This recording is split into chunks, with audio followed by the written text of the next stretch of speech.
the republic for which it stands, one nation, under God, indivisible, with liberty and justice for all.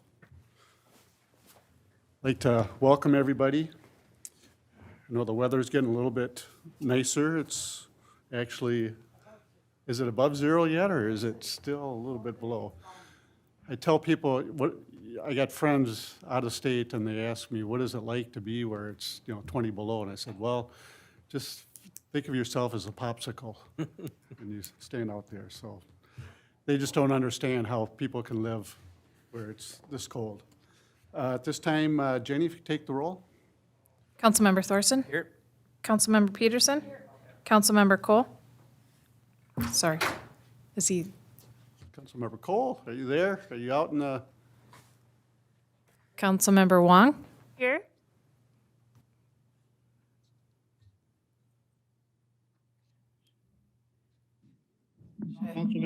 Councilmember Cole?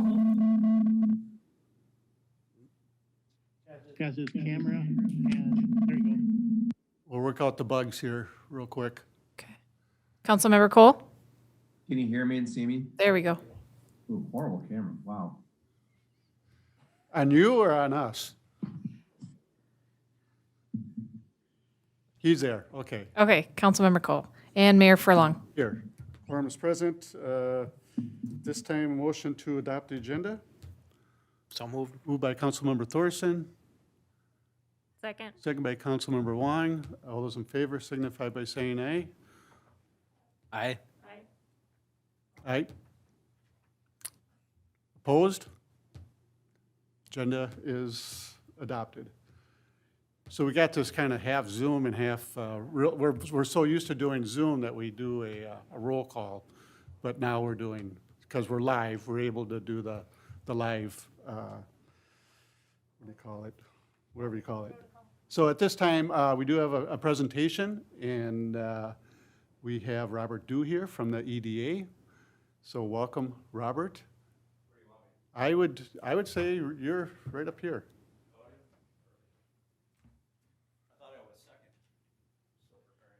No. No worries. Thank you for having me. I'm Robert Dew, the Chair of the Economic Development Authority.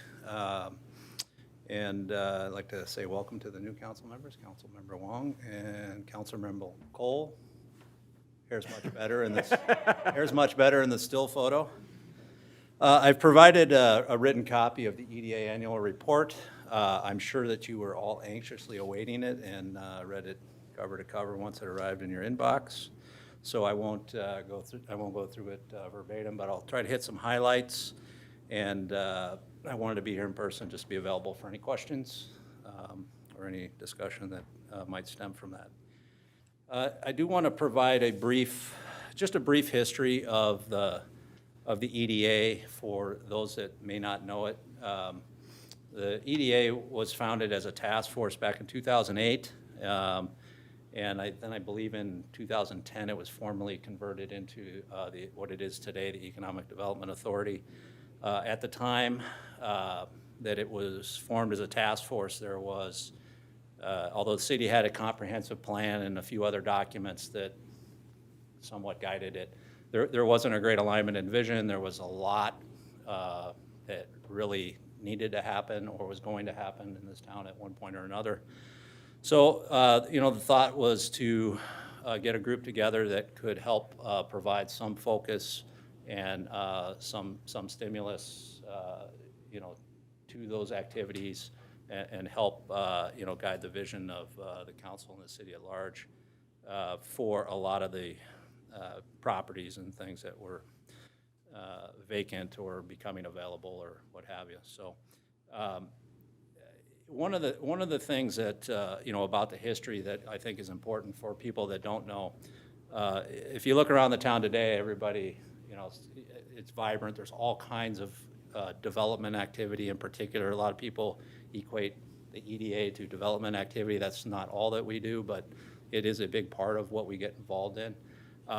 They all might be giving credit to Councilmember Wong, been in office for 2 months. All this new stuff going on, I'm not sure. But a lot of what you see out there today is stuff that the EDA has been working on literally for a decade. That apartment building going on the old City Hall site, we have been through gyrations on that parcel for 10 years in varying shapes and forms, and what do we want it to be, what does the council want it to be, what does planning want it to be, where's my coffee shop? You know, we've been going at that for a decade, and finally something great is happening there. And I bring that up just because it's important to note that most of what the EDA does and gets involved in, it's things that take a long time. And we have to be extremely committed. We have to be patient with what it is that we want, what it is that we desire. And the commitment part is something that I think is important too. I did reference it in my report. I also referenced a couple excerpts from the redevelopment master plan, and I wanted to just talk a little bit about that here today, is the commitment to the vision. As I've had the fortunate or unfortunate pleasure, I guess, of being involved with the EDA, and prior to that, the, what did we call it? Task force, yeah, since 2008. So I've been on it from day one. We've seen a lot of folks come and go from that group. We've seen a lot of folks come and go from this group. There's some that have been here the whole time. But when we talk about our commitment to vision, you know, we have guiding documents within the city. We have, of course, the comp plan.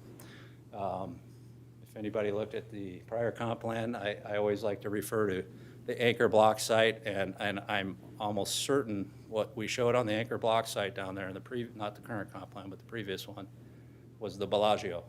And if you go back and look at it, it is literally looks like the Bellagio. That was never going to happen in our wildest dreams. But you know, that is something that we have to pay attention to. What do we want it to be? What can it be? What should it be? And a lot of that's driven by the council, you know, down through the commissions and the authorities within the city. You know, Scott or control room, can either of you hear me? Yep. Shall I continue? Yeah. Okay. So Tim says he can't get on, but he must be on. He just texted me. He doesn't, I don't know if he, can you hear us, Tim? Tim, can you hear us?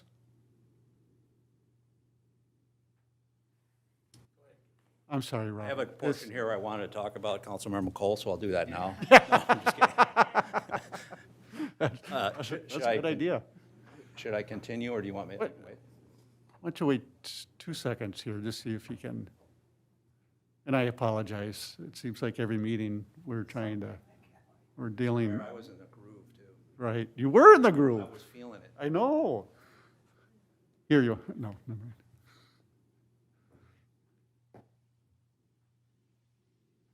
Can you, Mr. Mayor, can you hear me? We can hear you. Can you hear us? I can hear you perfect. Thank you. Thank you for accommodating. You can hear. Yes. Is Okay, good. it Councilmember Cole? Okay, we're back on. So Robert, you can start all over.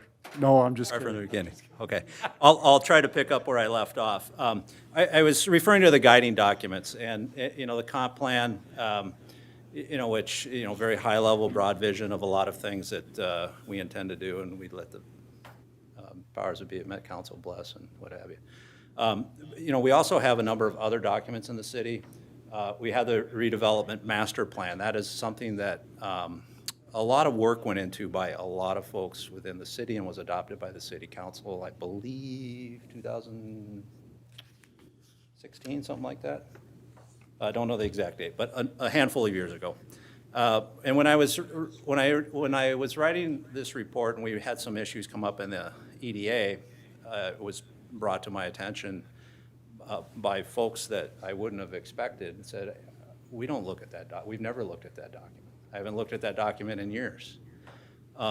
Yet, if you do go back and look at it, when it was adopted, planning, council, EDA, others, we all agreed that's the vision. That's what we want to do. That's what we're trying to do. I guess shame on us collectively. One of the things I just want to make sure moving forward is that we all understand what we are committed to. What is the vision? Is this what we're trying to do or not trying to do? It's very important as the EDA that we understand that. I see in large part amongst not setting aside, our charged mission and duties, but I see us as a vehicle and a tool for the city council to be able to execute the vision of the city council, work hand in hand with planning and other commissions to grow and make this city what we want it to be. And so that is going to be impossible to do if we aren't all committed and we don't all share the same vision. So one of the things I do want to make sure that I ask is, as we move forward, that the EDA has a good understanding of what is the vision for the council. We're happy to recommend, and I don't think we're shy about doing so, about making recommendations about what we think should be or shouldn't be, and we'll continue to do that. But at the end of the day, we need the direction from the council on what is the vision and what are we trying to achieve. So if that sounded like a scolding, it wasn't meant to be, but just hopefully a friendly reminder that let's make sure we're all on the same page.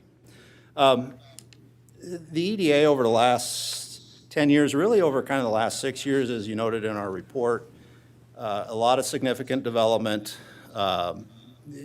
just picking out the big stuff. We've added over 100, or will be adding over 102 million of taxable property value within the city, which is fairly significant for a city that's 3 square miles roughly. We've got about 50 million of that coming online in 2021. I bring that up for a couple of reasons. One, the EDA does receive a levy each year from the council. I'm not sure how that money gets to us, but obviously taxpayer dollars, and it's important to note how we use those dollars. Of roughly, I'm around $140,000 plus or minus, I guess. So over 10 years, roughly 1.4 million. And when you compare what the EDA has returned in value to the city, I do think it's important to note that I do believe that the taxpayers get their value for the things that we do and attempt to do. Now, I will also say, particularly of all the projects going on now and the projects that are cited in the gain taxable value, those are not all purely EDA-driven functions. Lots of people participated in them. I would suggest that we've had our hand in all of them at some level, some in a big way, some in slightly less so. But we do get involved and we do help drive that stuff. So good return for the taxpayer dollar. I want to talk a little bit about future development and what happens after everything we see gets stabilized and filled up. I think that my view is we're going to see some dynamic changes in how the city functions, what our population looks like, particularly in the downtown district, the things that people want to do and need to do. And I think that is going to wind up should drive a lot of what our vision is in our planning and how we execute future developments, which we don't have a lot of big parcels left, but we do have a lot of infill parcels left in the downtown district and around the city. We also will likely see a fair amount of turnover from what exists today to what it'll become based on the new need. So it's important that we all keep a close eye on that. Think about it when we're re-looking at our old plans and what we intended to do. Does it still make sense? Are we still committed to it? Does it still work for us? Will it serve the needs of the community moving forward, given the number of residents that we're bringing in, particularly in the downtown district? Back to the coffee shop and the restaurants, right? The other thing I wanted to make sure that I highlighted, it's in my report as well, but I do want to highlight it, and for those of you that were, well, I know most of you were around, depending on whether you filled some city capacity or not, when the highway was changed here at 36 and Margaret. That had a significant impact. I believe personally we got caught short. We didn't get what we wanted and what we needed there as a city. And the same thing could very well happen at Highway 36 and 120. And although we continue to watch it from an EDA perspective, and MnDOT officially, it's not on their 10-year board. We all know how these things go. It could be on their next year board tomorrow. If we must pay attention to that.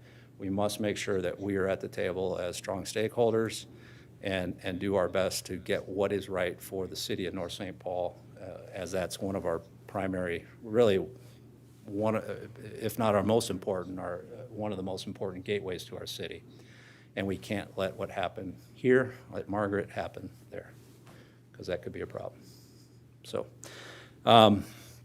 beyond that, I guess I would say that the last thing I would add is we have a great group on the EDA currently. We just added 2 new members, and the constant changeover, I think, is very helpful to get. I don't mean to suggest we're constantly changing over, but every once in a while we have a member that will resign or moves on for whatever reason, and we bring new members on. But that has always been good, and to bring in folks with a fresh eye, maybe some fresh expertise for what's happening at the current time, whether it's real estate, banking, what have you, to help drive us and help us make decisions and provide guidance to council where appropriate. So with that, I'll entertain any questions, but that's about all I have. Any questions for Robert? Councilmember Peterson.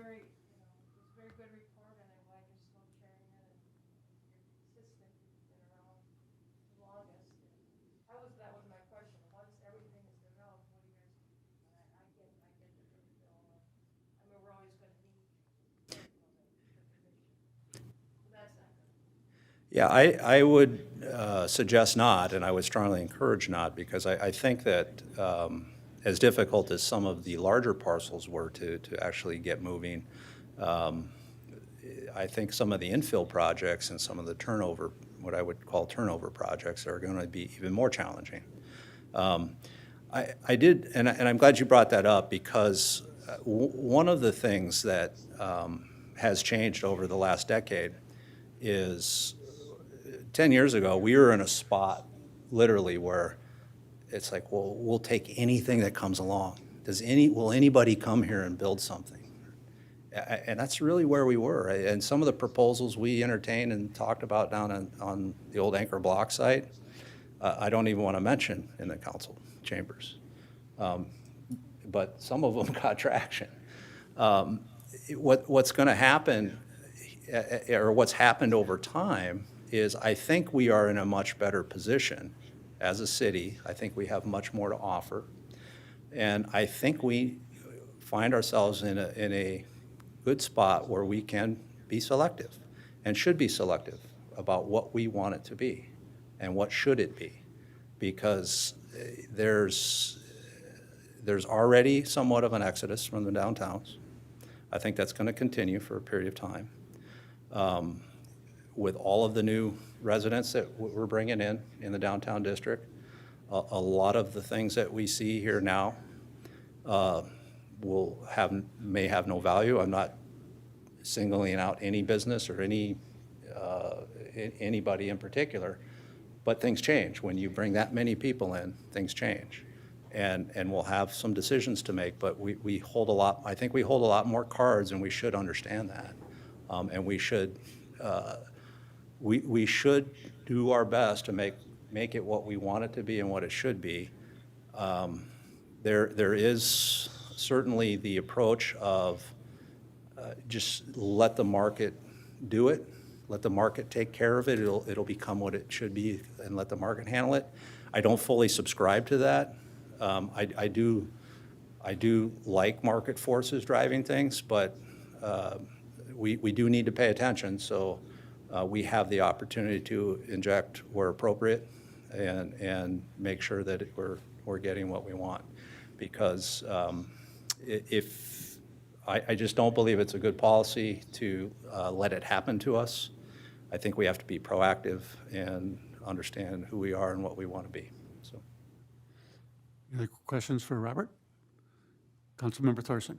Yeah, just comments. Thanks for the update, and I agree 100% with your comments about Highway 120 and 36. I mean, that's something where if anything is to happen, and hopefully it happens sooner than later, we need to make sure that a tight diamond interchange is what goes on there and not another Margaret losing an access point to the city. And I think that's going to be a topic of discussion at our council retreat. I know last year we initially had discussions, and City Manager Dudek, along with county commissioners and the mayor, and people were up at the Capitol.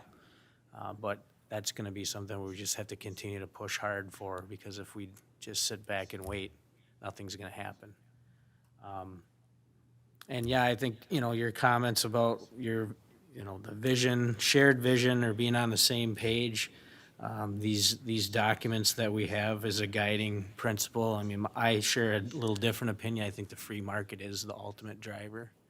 And I think we can get into trouble when the city tries to put their thumb on the scale here and influence certain development projects or not. But that's what I think is great about the EDA, is we have a diverse group of people, and hopefully that continues, and we have good discussions that lead to healthy debate and ultimately good recommendations coming into the council and the planning commission, and I think ultimately it's everyone's interest to have the best, or everyone's interest to, or the best interest for the city is what everyone's moving towards, is what I'm trying to say, stumbling around here, so. But thank you, appreciate the update. You're welcome. Anybody else? Councilmember Cole, are you out there? Can you hear me? Yep, now I can hear you. Yep. Wonderful. Robert, first off, I want to thank you, and unfortunately I missed the beginning part of the presentation due to, I'm assuming, technical difficulties. So I heartfelt have a lot of the same thought process and direction that you walk through, and the diversity amongst your group is fantastic. I think the diversity amongst the council is also good. From ideas. I believe that we do hold more cards than what we felt we've had before. We have a winning hand in our community, and I think that we need to make sure that we have a little bit of swagger when it comes to that winning hand, when it comes to continuing to develop. You and your group have done a phenomenal job over the last several years, and this city has changed dramatically in the last 5. So hats off and congratulations to everything you and your committee's done. Thank you. Thank you, Councilmember Cole. Councilmember Wong. Yeah, I want to thank you for all your work. Obviously, you've been here for, since 2008 with this particular work, and that institutional knowledge, as you have said, has carried on, and it's taken a long time to build this, but it does take stable people like yourselves to take that work forward, so thank you for that. I wanted to ask a question in regards to how you think COVID will change the market and the vision and the direction that we're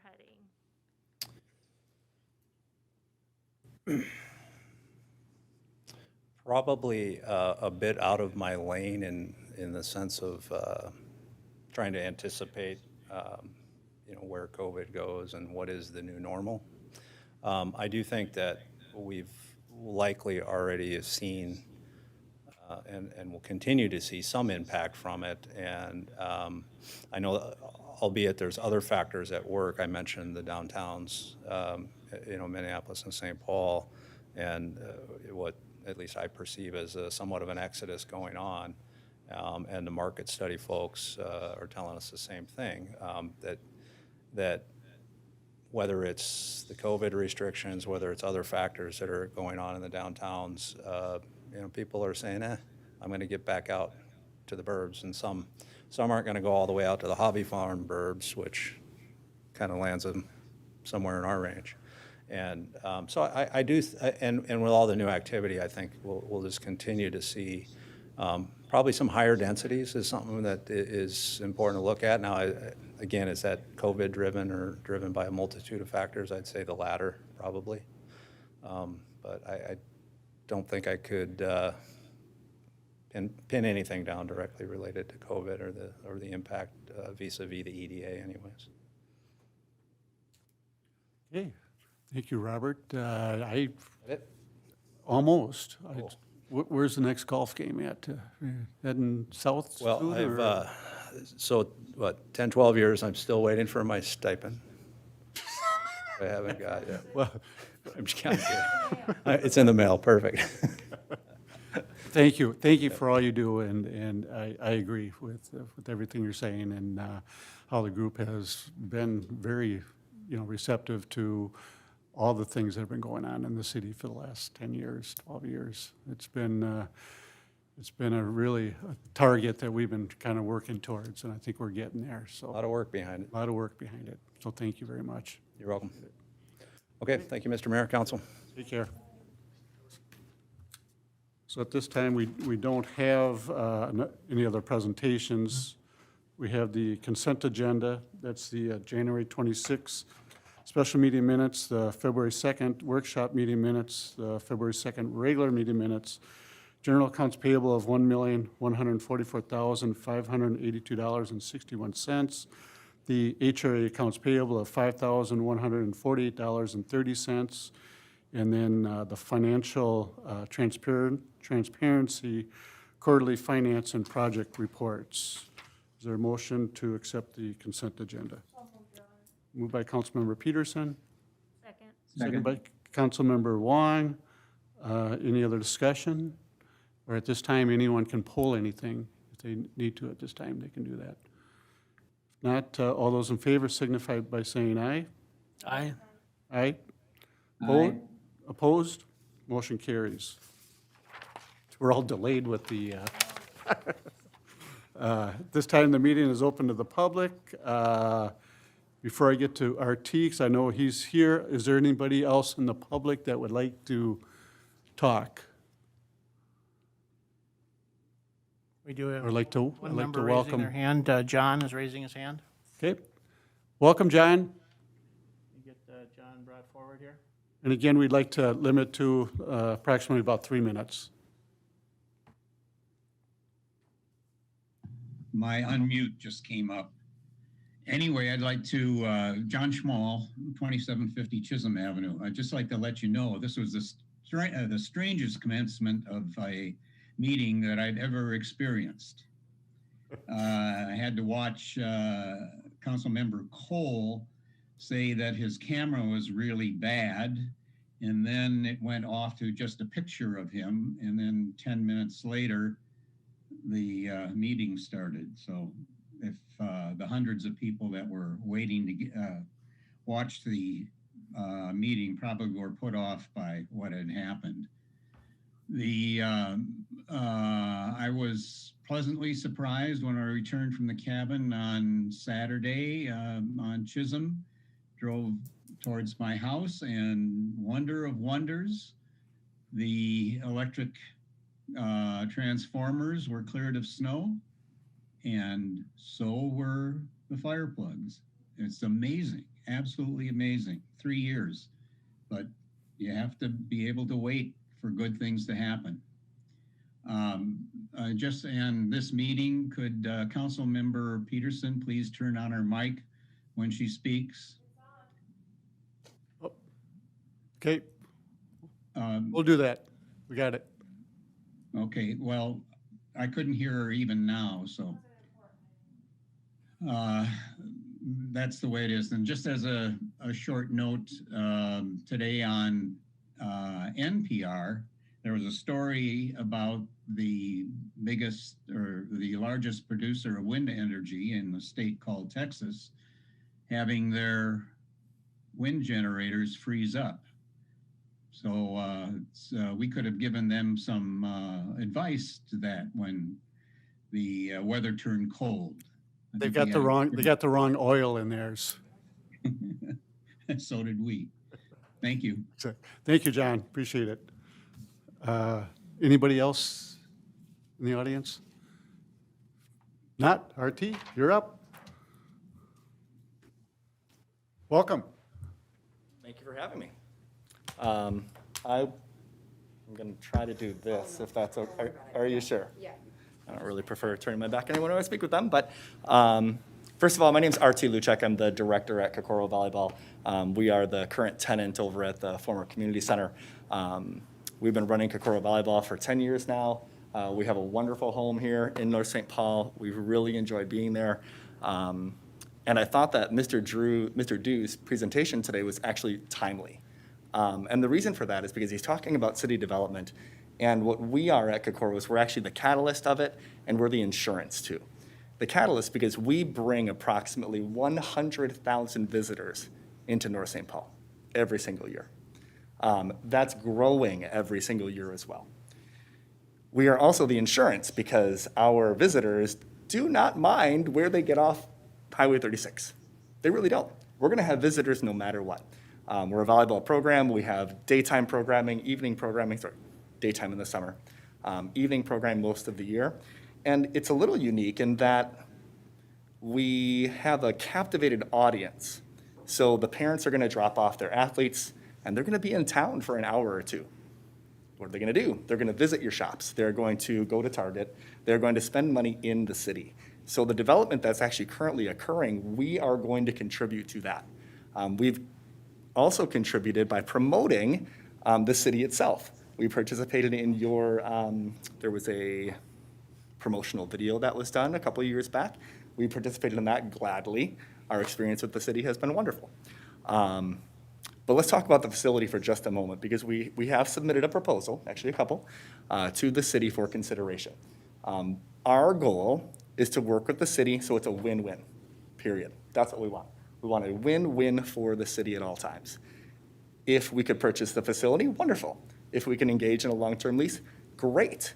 We want either of those. We prefer to purchase, but we would work out whatever we need to with the city. The facility itself, as it was originally built as a community center when the city ran it, cost the taxpayers in the city about $400,000 per year to operate. That was just a red number on the budget, on the income statement every single year. Currently, it's a little bit better than that. What happened was the city went through multiple tenants, and we are the only tenant that's been in the facility while the facility has been generating a profit.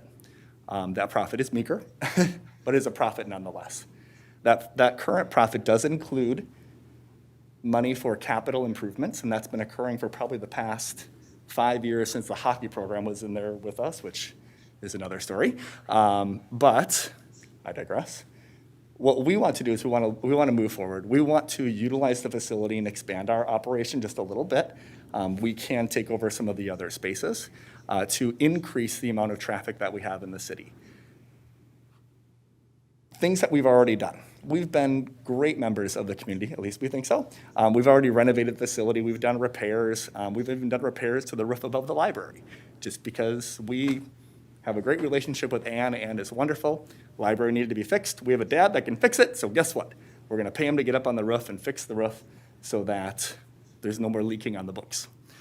So we've done multiple things to keep the facility looking nice, as well as ensuring that the minor improvements that we can do are done. The capital improvements, that's not necessarily ours, other than, if you're talking about renovating some of the spaces inside the facility, we've done that. We've replaced some carpet in the common area. We've done kind of what we can do. But the capital things that need to occur right now, the roof needs to be redone, the entire roof.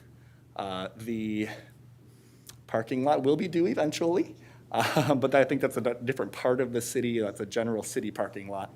But that would be something we would talk about with the city if we were to purchase the facility. Our proposal does include leasing things back to the city for continued use. If we needed to portion the parcels out, we can do that. But basically, we want it, again, to be a win-win for the city. Other capital improvements that are currently needed, elevator, pretty sure that needs to be recertified again. And I don't know if any maintenance needs to be done. It still functions. We did have one kind of call a couple of years ago where it wasn't working, but that got fixed. And all of these things are kind of noted in the appraisal that was done that we had done. The appraisal that was done by the city noted everything was in good condition. As evidenced by the leaking roof and the water damage on the ceiling, that's just not the case. In that appraisal, it also had some information about income. the income listed there was about twice what the actual income of the building is. And the reason I bring that up is because of our proposal. Our proposal includes not only the current worth of the facility based on its current income as well as a cap rate associated with that, and then also the land, of course. So we took all of that into consideration when we developed our proposals. Our proposals are a little bit complex because it's a unique facility. And again, we want it to be a win-win, so however we can work with you to get the city what the city needs in the facility, that's what we want. What I would leave you with is basically just 100,000 visitors every single year and growing. 120, if we can start modifying the space just a little bit more to bring more customers in. And if we can do a little more expansion, we're looking at 150 to 200,000 visitors a year. So, does anybody have any questions about the facility? Again, thank you so much Well, I think, for having me. I think, RT, that you've always been a good tenant. You know, I know that for a fact, so I appreciate that. Thank you very And I much. know we're going to be discussing this later, but I appreciate your Thank you. presentation. But again, I've always enjoyed having you as a tenant, and I think there's always been Thank you. good things to We say about appreciate your that. program. So, We appreciate that. Thank you very much. thank you. And we got nobody else in the, so at this time, we have no public hearings. We have the city business action items and recommendation. I'll turn it over to City Manager Dudek. Mayor, Council, thank you. Item that we have this evening for your consideration is a local road improvement program, LRIP. And it's a program that has an opportunity we've been working on and pursuing, and we would need your council support and resolution approving this if we were to move forward with this. But basically what it is, it's a grant opportunity for $1,250,000 that could be used towards the reconstruction of the downtown segment of our 7th Avenue.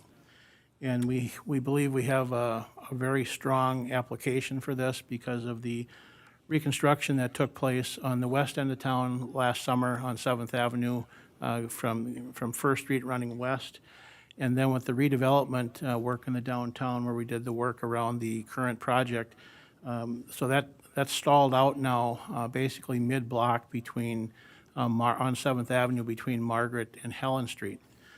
So with our redevelopment activities, our downtown pedestrian traffic, our parking in the downtown, and all the redevelopment, we've really looked at this in conjunction with WSB, our consultant, and we believe we have a strong grant application to submit application for the work between those two projects. So it'd be 7th Avenue, basically between First Street and the western border of the work that it was just completed this summer. This is an application that would be submitted in March. If we're successful, funds have to be spent by '23, so we do have time to plan for something. We're not locked into this. I mean, if we are awarded, it's not a commitment for funds. Obviously, we have to come up with the remaining funds to do the work. But what's nice about this is $1,250,000 that does not require any matching funds. A lot of these grants have matching funds. This one does not. So we've been working forward with this and looking for council's input and support if you so be. We have a couple resolutions that we'd look for approval with that to move ahead with this grant application and submittal. Along with this, we'd also have to seek a variance application with MnDOT for the state aid local traffic on our parking, because our parking in the downtown doesn't currently meet the state aid requirements, so we'd have to seek a variance for that and look at 45-degree angle parking with that down there. We're going to go along, going to attempt the variance application in either regard, because if we don't get this, we may qualify for state aid funding in the future. So in any effect, we'll try to go ahead with that variance request, and we think we've got a good application for that also.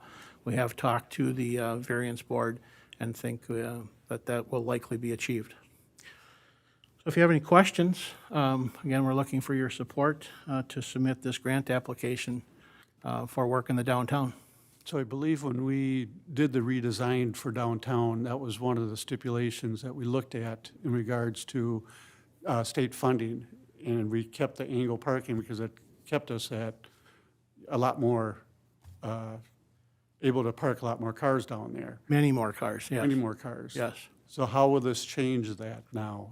So this, Go for the variance, would we be allowed to still do the angle? But yes, the angle would it's remain. but- more at an But angle. it would be a little bit skewed from what we have right now, not a lot. Yep.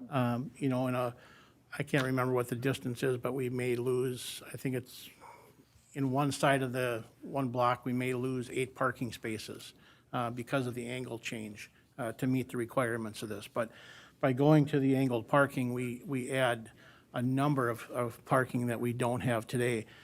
So that would be a layout that would potentially be looked at in the area continuing west from First Street down to, or west from Helen Street down to First Street, and instead of the diagonal parking that's there now. It's funny because when we did that, that was the big discussion, that it would all go to parallel parking and we would lose Right, most of our parking. right. But now you can go to a board and Yep. get some sort of a variance.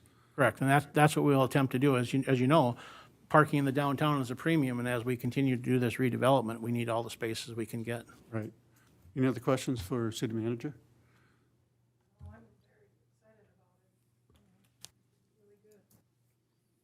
Councilmember Cole, are you out there? I'm here. Okay. Can you hear me? Any question? I have none at this time, thank you. Okay. If you do have a question, I don't see your hand or anything, just go ahead and jump in or whatever. I will, thank you. Okay. No? Sounds good.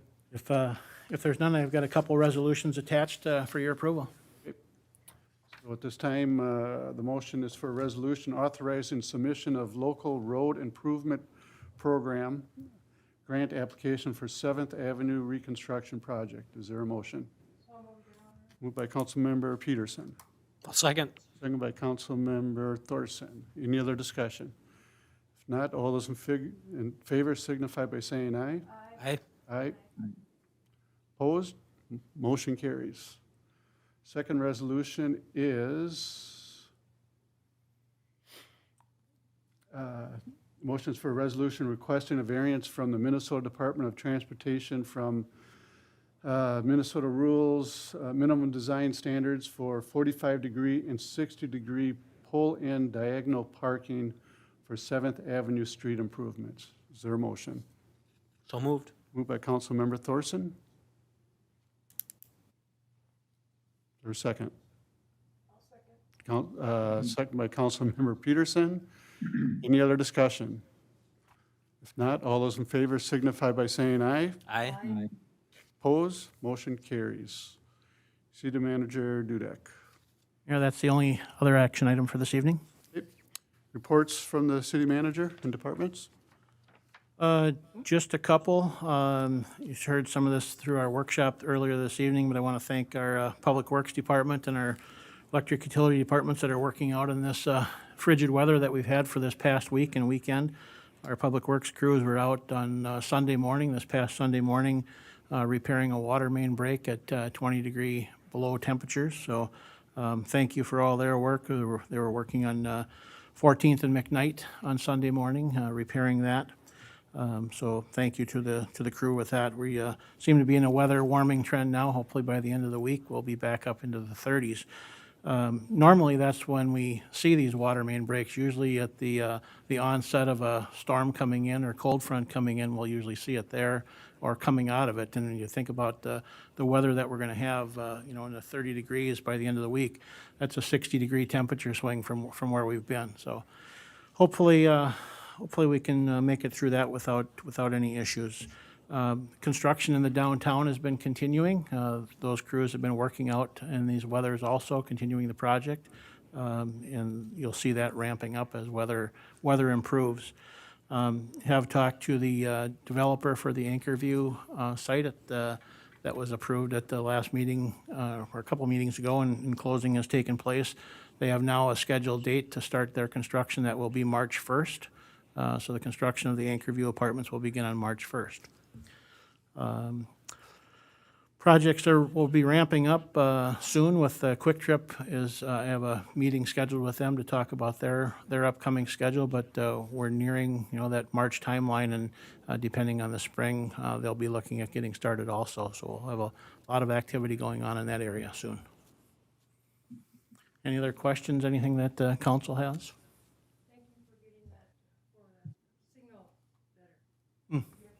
Yes, yes. Yep.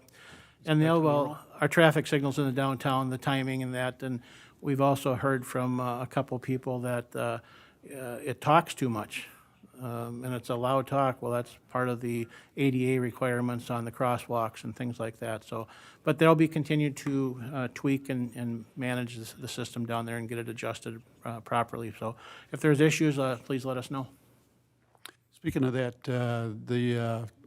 the big box outside of Roddy's, we talked about that at the Business Association or Right. even the meeting, is it something that we can look into I don't know if we do some artwork on it? You mentioned doing the 3M, get a picture and you can put it on, but Well, you I've seen other places where they actually do paint, they paint a scene on it. They can do a mural of downtown or Yeah, and snowman what was talked about at the group is, you could do an annual type of theme type of thing where you can wrap those with the vinyl wraps like they do on buses and squad cars and things like that. So you could do an annual wrap, you could turn it into something fun. But yeah, and possibilities are endless with those types of things. There was also brought up about doing some graphics on it and turning it into take a selfie in front of this because of the graphics that are behind it or something. But so some of those things to think about, and also remember that area will be landscaped, so there'd be trees and planting materials there in and around that without blocking it, because obviously the equipment has to be opened. I think one of their businesses commented just watching the contractors working down there, expectations of what might be in that cabinet, and they were surprised to see that it's full of computers. And one of them is just that, because the traffic signals are all computerized and controlled, and so it's a traffic controller for that, and the lighting controller for the street lights and throughout the downtown come into that cabinet. But a lot of possibilities and things to think about that we can do. Any update on the gas valve up there on the? Yes, there is a study being done. We had a meeting with XL. They're doing a noise study immediately, and I would expect that that's been completed. And we'll be getting back together with them on what can be done immediately to do some sound mitigation. I mean, obviously the wintertime is the most noisy time of the year because of the high flow of gas that's flowing through there, especially this past week, as cold as it is, and the demand for gas that's been going through there. So that was the first thing that they're going to do. I mean, we know what the conclusion of that is, because the noise, you can hear it in your car, at the stop sign there with the windows up, you can hear it. So you can imagine what residents that live right next to it are putting up with 24 hours a day. So XL has assured us that they were moving ahead so that they've got some documentation with a sound study and then taking steps on what can be done from there. Good. Any questions for city manager? Not, reports of council, commissions and committees.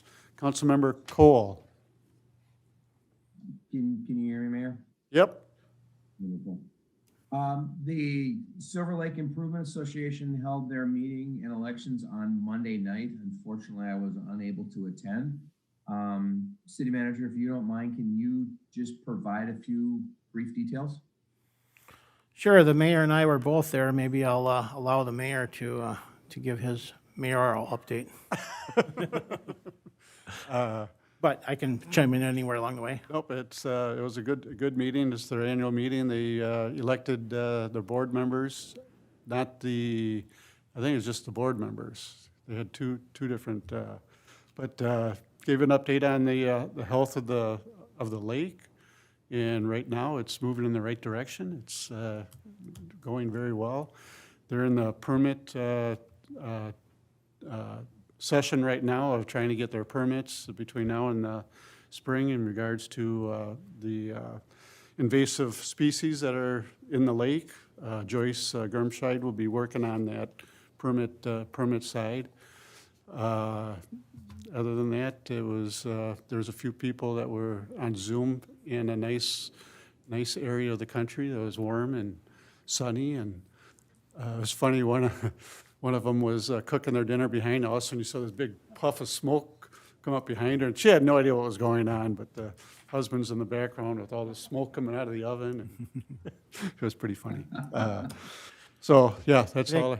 I think one thing just to add is that the group is interested in looking into sediment that's in the lake in certain areas where the inlets from the stormwater comes into the lake. And so the Valley Branch is going to be talking about that and eventually come back to the city and how we could partner with that and potentially do some soil samples or lake bottom samples to make a determination on what's natural and what might have been sediment that has come into the lake, and then move on from there on, the potential removal or dredging and just how far and what the needs really are there. And we're not sure why the holdup is on that. It's the watershed. It's kind of in their court right now Correct. to put that together. Right.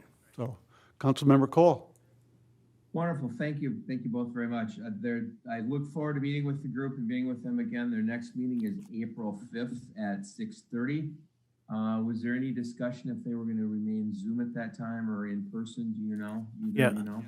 Yeah, so that will continue at Zoom at this point, and we will be adding those meetings to our city website for regular meetings and that link, and also working with the Lake Association to establish a link to their website for information. And so their next meeting is, as you mentioned, April 5th at 6:30, and that'll be a reoccurring meeting every other month, and that will come up on our city calendar. Wonderful. Thank you. The only other topic I have is the next Park and Rec meeting is going to be held this coming Wednesday, the 24th at 6:30. It will remain via Zoom. The focus of the meeting primarily is going to revolve around the comprehensive plan and improvement updates for 2021 and beyond. Okay, good. Thank you. And that's all I've got. Thank you. Okay, thank you. Councilmember Wong. Thank you.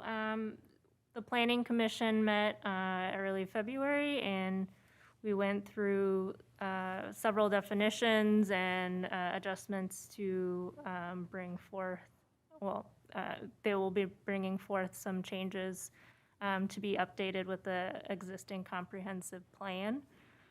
So that was kind of the time we spent just looking through definitions and all the nitty-gritty details of the codes and whatnot. The next meeting we have is on February 25th, I believe, and it's actually a training with WSB, our consultants. And the next meeting will be our standard March meeting at 6:30 on the first Thursday. That's all. Thank you. Councilmember Peterson.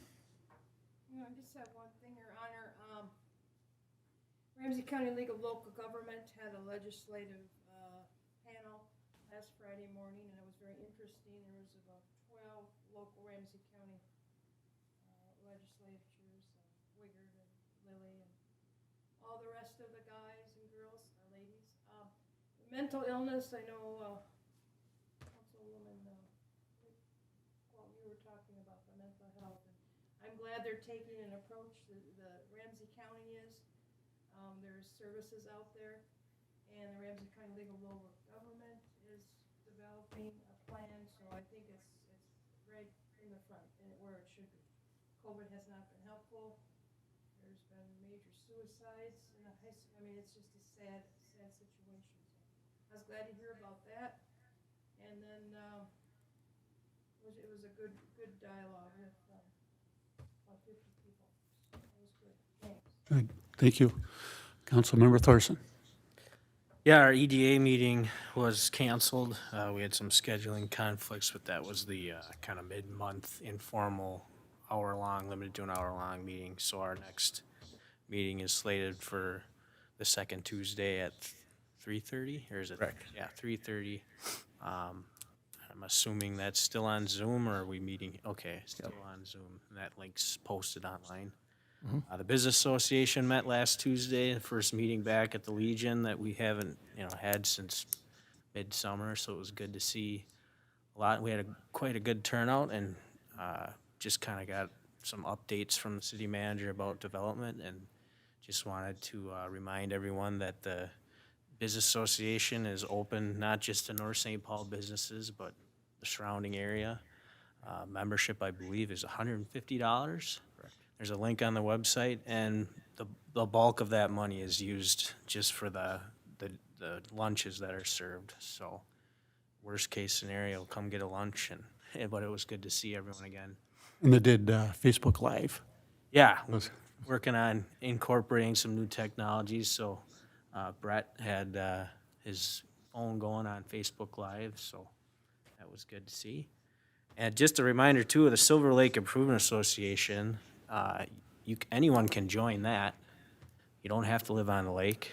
I'm a member, I don't live on the lake. They are a 501c3 nonprofit, so donations are tax deductible if you itemize. But that's another organization where a lot of the work that they do is money driven, and the more people that sign up, the more money they have, the more they can do. So if you are able and willing and interested, I'd suggest looking into that. There's a link on the website, and it's good to hear that more of their information is going to be on there too. Right. Yep. Yeah, you can pay on the website, PayPal, Yep, I now guess. So. they've set up, you can pay with a credit card, you can pay through PayPal, you can send them a check, And it's cheap, $25. and you can certainly give more. Yeah. But yeah, that's all the membership is, $25. Donations encouraged. Yep. And there's no requirement of members, unless you don't show up to the meeting, get nominated to the board. I suppose that's a risky run, but that's all I have. Thank you. And I have just the finance meeting, council, or finance committee met, and pretty much kind of what we've been saying for the last few months is, as Jason noted today, in regards to the yields for a lot of their investments, we're higher than our peers, so it's not much, but we are higher. So I give a lot of credit to Jason, what he's doing with holding our money and making it work for us. And that was about it. So at this time, general business, Councilmember Cole. I have nothing at this time, thank you. Thank you. Councilmember Wong? Just a quick thing in regards to City Manager Dudek's comment about some potential art project.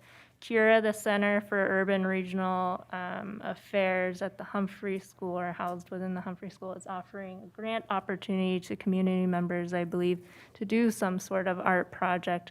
So there is some potential funding for something like that if we do want to pursue it. Great. Very good. Councilmember Peterson?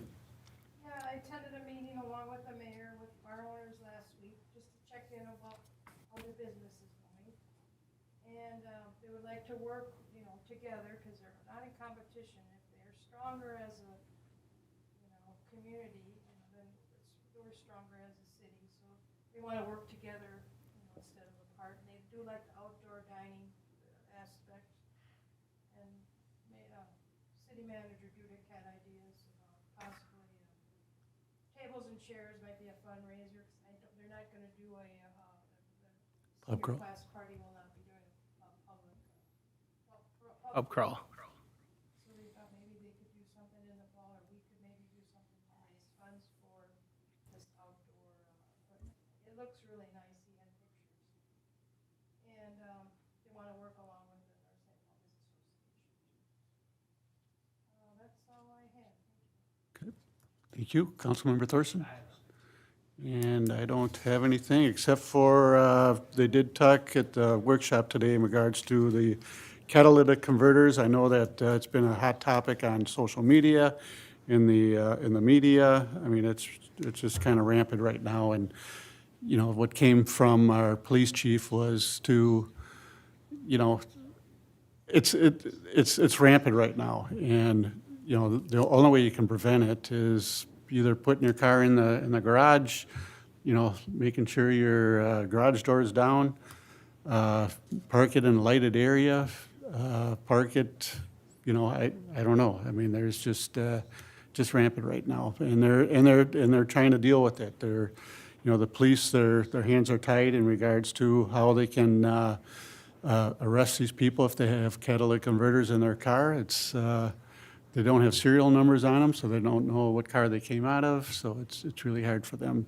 And if they do arrest them, a lot of them are going down to jail and coming out the next day, and they're back on the street. So, but I know that it's not only here, but it's everywhere. So I hopefully that things will, our legislators will be able to work something out to try to stop it, because what's in those things is pretty valuable. And when you do have it done to you and you have to replace your catalytic converter, it's very, very expensive. So at this time, we are going to go into a closed session. I'll need a motion to go into closed session, but the meeting will be closed as permitted by Section 13D .05 subdivision 3C to consider offers related to the city's possible sale or lease of the community center building. So at this time, we need a motion to go into closed session.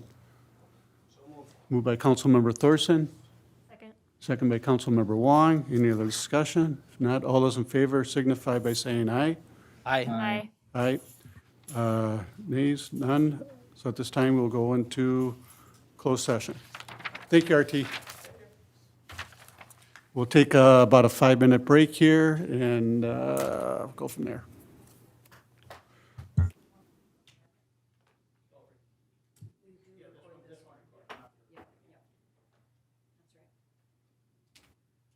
And then we're doing this other one too, right?